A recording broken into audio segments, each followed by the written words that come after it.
जो सा madunisha laune pusane la gama jomine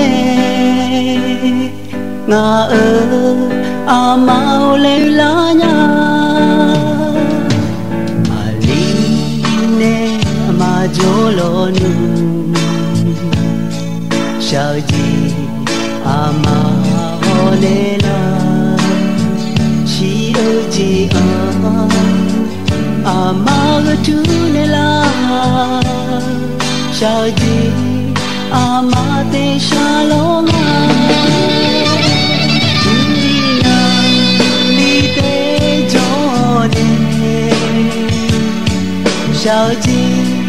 zanji lite pyanya usanela ama jomine nga amau le milanya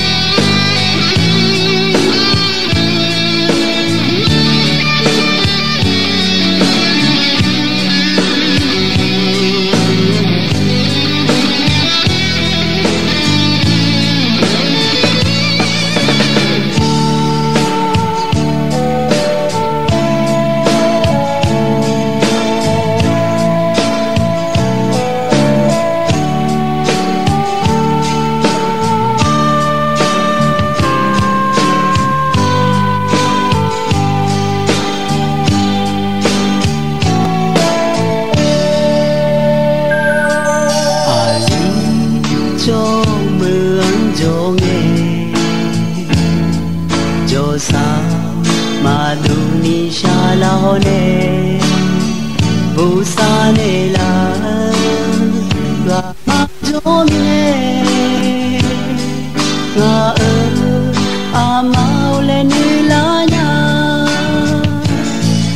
aline ama jolonu shaji ama honela ji amatunela shaji